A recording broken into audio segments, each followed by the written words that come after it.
Matt, I really do hope that you get a new prime minister. I think that would be an excellent Christmas present for you. Although, given the last few prime ministers, I'm a little bit terrified of who might come next and what vegetables you might have to break out as a result. Yeah, although the only thing I've broken when I see the last few prime ministers elected is crockery. Yeah. And Hello, everyone, and welcome to A Very Special Relationship, the podcast all about the madness from both sides of the Atlantic. From the US is my co-host, Andrew Bridges-Smith, who hosts the Phoenix News Network. And speaking from the UK, I am Matt Johnston, and I am the host of the Interesting Times. Hope you're okay, Andrea. Yep, so absolutely. All good, all right. So despite what you may have heard, and indeed what we in the UK are experiencing, it appears that we are actually doing rather well economy-wise. Yeah, I'm surprised as anybody. Really? Yes. So well, in fact, that the East Indian Company has commissioned a large coin the size of a football or indeed basketball to honour the Queen. Now, the East Indian Company, worth mentioning, did pretty well out the empire and that whole, India side of things. So a coin the size of a manhole cover, I suppose, is the least that they can do, right? Sure. And Matt, I think that we can both agree that this giant coin is an excellent use of everyone's time and resources. It's such a good idea. Quick question on an unrelated note. Which furniture do you plan to burn for warmth this winter to keep from freezing? Because that shelving behind you looks cozily flammable. Oh, yes. Well, you ask, which furniture? I would obviously have to say somebody else's. There you go. Yeah. Well, we've got money to throw at money, apparently. This is just another long line of things we shouldn't be splashing out on. We have a cost of living crisis so deep, we've called it a cost of living crisis. But the people in charge seem to have all the fiscal responsibility of a raccoon with a crack habit watching a shopping channel. Well, let's hope that raccoon's not into overly large coins. Really, though, I'm kind of appalled that anyone even had this idea. Like, why do we need this? It's not like Liz is here to enjoy it, you know? Exactly. Well, in other fiscally responsible news, Matt, I heard a story that all of your schools are literally crumbling into dust. What's going on with that? Oh, for goodness sake. Honestly, people complain about anything and everything these days, don't they? If it's not being upset about the wanton destruction of the planet that you're living on, it's usurping democracy. Now everybody is upset about schools with roofs that may, I repeat, may fall in. Well, you know what? I'm sick of it. Do you know how many roofs will actually fall in, Andrea? Do you? No. No. Me neither. But I'll tell you what, I bet there are more schools with roofs not falling in, aren't there? But nobody ever talks about them, do they? By the way, if you feel I'm going a little over the top, that's just about sums up the attitude of our caring government. Rishi Sunak has basically said school funding's nothing to do with me, even though he's the Prime Minister, so it's absolutely to do with him. And Gillian Keegan, the Education Secretary, was caught still mic'd up for an interview saying, does nobody say good job and well fucking done anymore? Her words, her exact words. Anyway, to answer your original question, a lot of schools that were built in the 50s and 60s have building work done and roofs put in, which were used with something called, got to get this right, reinforced autoclaved aerated concrete. And it's the aerated that is the part. Basically, this is like a, do you guys have aero chocolate? No, but I'm picturing like a Rice Krispie. Do you guys have Rice Krispies over there? Oh, yes, like that. Yeah. That's basically what we've made our concrete out of. Terrific. They're liable to collapse. Now, they're likely to collapse at any moment. But as the government said, it's not all buildings go, can we all just calm down, please? I mean, it's like if you play Russian roulette.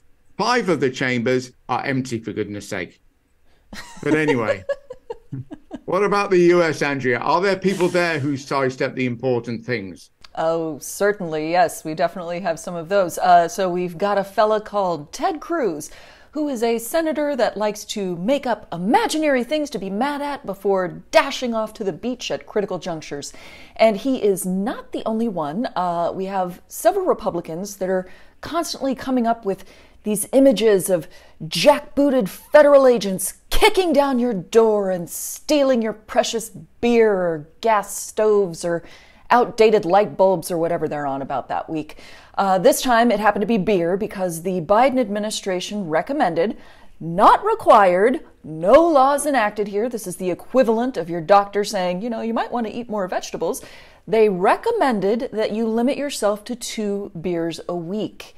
And the reason that Republicans overreact to things like this is to distract you from all of the stuff that they are actually taking away from people, like the ability to not die from an ectopic pregnancy or the ability for children to continue reading books that aren't the Bible. They, in fact, are the ones who want to control every aspect of your life, but they can't say that. So, gas stoves it is. Yeah. I mean, it's ironic that they are called the right wing. Yes, it's a little bit of a misnomer. Now, Matt, we also have kind of a bigger problem going on, and I'm curious, does your government periodically threaten to shut down like ours does? I don't think it would bother people if they did. I think people would just turn around and say, go on then, let's see what you really do. Might actually be an improvement. Well, our government is threatening to shut down again for the umpteenth time over the debt ceiling. And so here's how that works. It turns out that the U.S. can be considered to be one of the biggest borrowers in the world. And in order to fund things like roads and not letting senior citizens die in the gutter, we sometimes have to ask other countries to spot us a few bucks. But there are some people on the far right wing that say we should stop all that borrowing and trim the fat and not spend money on things that keep senior citizens from dying in the gutter. And then when the U.S. runs out of money and starts looking around at other countries to see whose couch we might be able to crash on, these people get up in arms and they say, no, we won't. And they cross their arms and they get very petulant. And the problem with that is that if the U.S. defaults on all of its debts, it would bring the U.S. economy to a screeching halt. And since the U.S. economy is kind of important to the rest of the world, where else can you get your MAGA hats after all? The entire global economy would also come to a screeching halt. And as someone who survived Liz Truss, I think maybe you, better than anybody, know how terrifying an economy coming to a screeching halt is. Oh, well, I mean, under Liz Truss, it wasn't just screeching to a halt that was a problem. It was throwing us over the cliff edge after it. Have you seen the ending of the Italian Job? They all start going to the gold bars and stuff. Well, sorry, I'm ruining it for you. But just imagine that they're all throwing themselves after the gold bars. That's essentially what Liz Truss did to our economy. And we didn't even end up with the gold bars. She was so good at her job. By the way, I actually read an interesting article this week that because of Liz Truss's shenanigans, that a lot of investors are still avoiding Britain because they think it's unstable. And I'm curious, what would you tell investors to calm them down? Well, I would tell the investors to calm down because as we all know, nothing calms people down like someone saying, just calm down, right? Calm down. Yes. As a woman, I can confirm that works 100% of the time. I would also tell them that Liz Truss isn't prime minister anymore. I mean, I wouldn't actually mention who's taken over, but Never mind. Speaking of which, last Wednesday marked a year since Liz Truss became prime minister, which means that it's nearly a year since Rishi Sunak became prime minister. Now, in accordance with the rules, his party isn't allowed to get rid of him until he's done a year. Now, although that anniversary isn't due for about another 6 weeks or so, apparently letters from his MPs saying he should resign are already making their way to the 1922 committee. Well, right on schedule. Absolutely. All right, so back to our government shutting down. Now, it seems like there's one really easy solution to balance our budget and keep everyone happy, and that would be to tax the ever-loving shit out of rich people. We would grab a few billion from Elon, a few more from Warren Buffett, a fistful from Bill Gates, and before you know it, no more grandmas dying in the gutter. But naturally, the right-wingers won't have that, so instead we get to panic about our entire government shutting down every few months and possibly wrecking the global economy, which is not a system that I recommend. I'm curious if you have a similar kind of insanity in the UK. I'm hoping that maybe you've seen our bad example and said, let's maybe not. we do sort of have the same thing going on in Northern Ireland at the moment. And it's something I genuinely don't understand. So what happens? All the elected officials go home and wait for the phone to ring. Is that the idea? Or, is it just them going on strike? Oh, no, not at all. They get very busy if the government shuts down because with no government business to do, it's time to have press conferences. Lots and lots and lots of press conferences, each one blaming the other party for the state that things are in. That is a critical part of the government shutdown process. Sounds very grim. Yeah, I'm glad we haven't followed that example. Yeah. Right, so Andrew, if you don't mind, I'm going to grab the mic quicker than yay at an award show, as this morning we had some interesting news. Ooh, okay. The mic is all yours. All right, well, bear with me as this story starts small, but gets bigger as we go on. Now, this morning, a certain Conservative MP called Chris Pincher resigned as an MP. The name might mean very little to anyone on either side of the pond, but he is the individual who inadvertently forced Boris Johnson to resign as Prime Minister, basically about lying about sexual assault allegations, which is both unsurprising and horrifying in sadly equal measure. Now, as he has resigned, we are going to have another by-election, obviously following on with Nadine Dorries, who resigned the other week. So there's going to be two in October. Both of them currently have Tory MPs with massive majorities of over 20,000, which is a huge majority. That's about as safe as you're likely to get. However, if Sunak loses both, I think the letters that we mentioned earlier calling on him to go will increase enough for there to be a leadership election before Christmas. Although I appreciate, I said he's toast before and he's still there, but that's my problem. I'm an optimist. By the way, Andrea, do you know where the expression that somebody is toast has come from? No. You're going to love this. I had to Google it, but I love this bit of trivia. It comes from Bill Murray in the 1984 film Ghostbusters. It's when he's zapping, what's the name from the aliens? Sigourney Weaver. And he says, I'm going to turn her into toast. He just ad-libbed the line. He says, she's toast. And ever since then, everybody's been able to use the line. Isn't that amazing?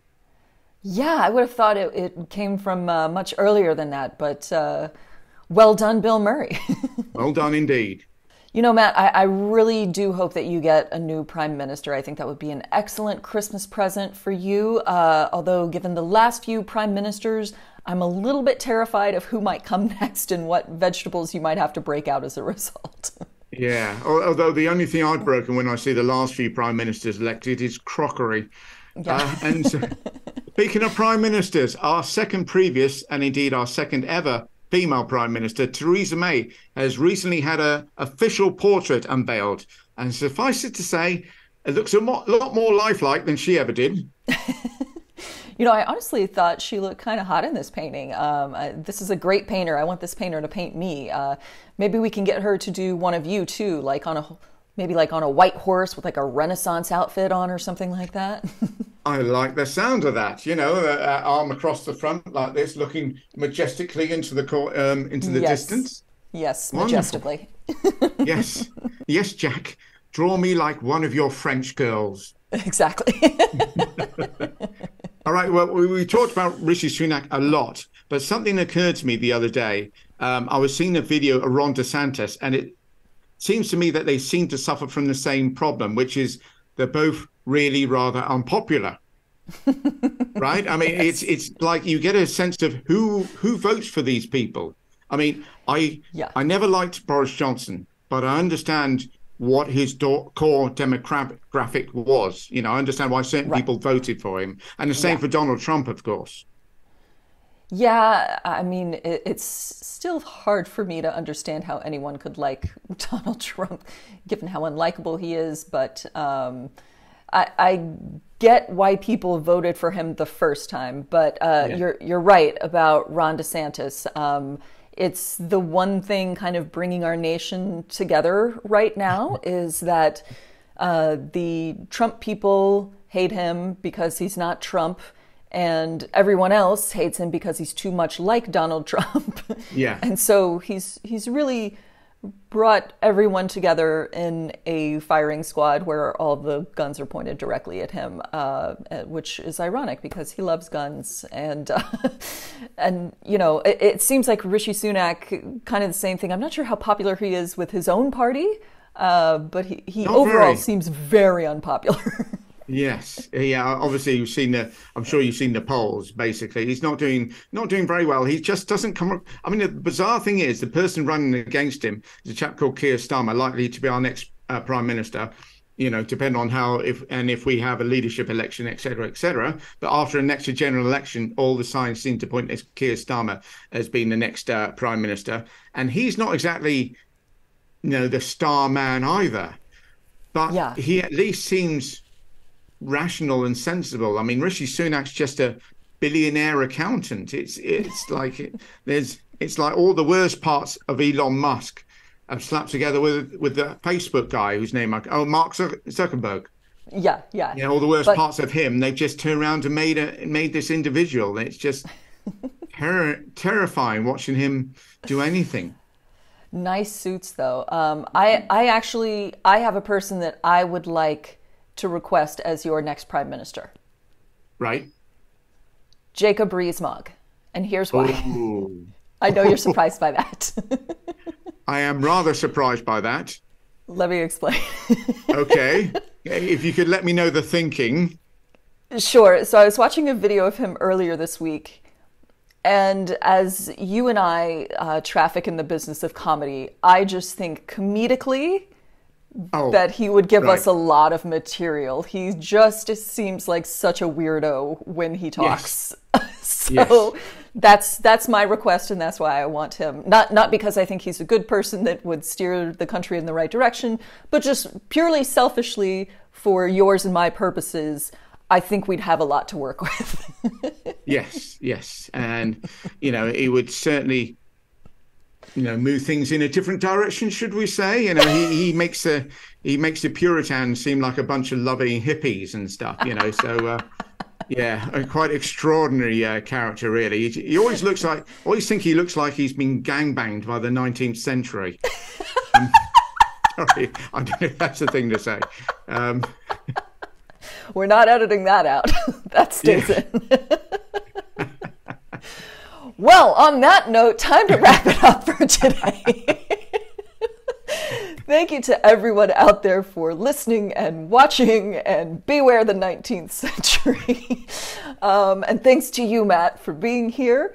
We will be back same time next week. But in the meantime, head on over to @TheInterestingTimes UK on YouTube to get Matt's show, and I will have a new episode of my show tomorrow at Phoenix News Network, also on YouTube. Thank you for being with us, and we will see you next time. Bye-bye.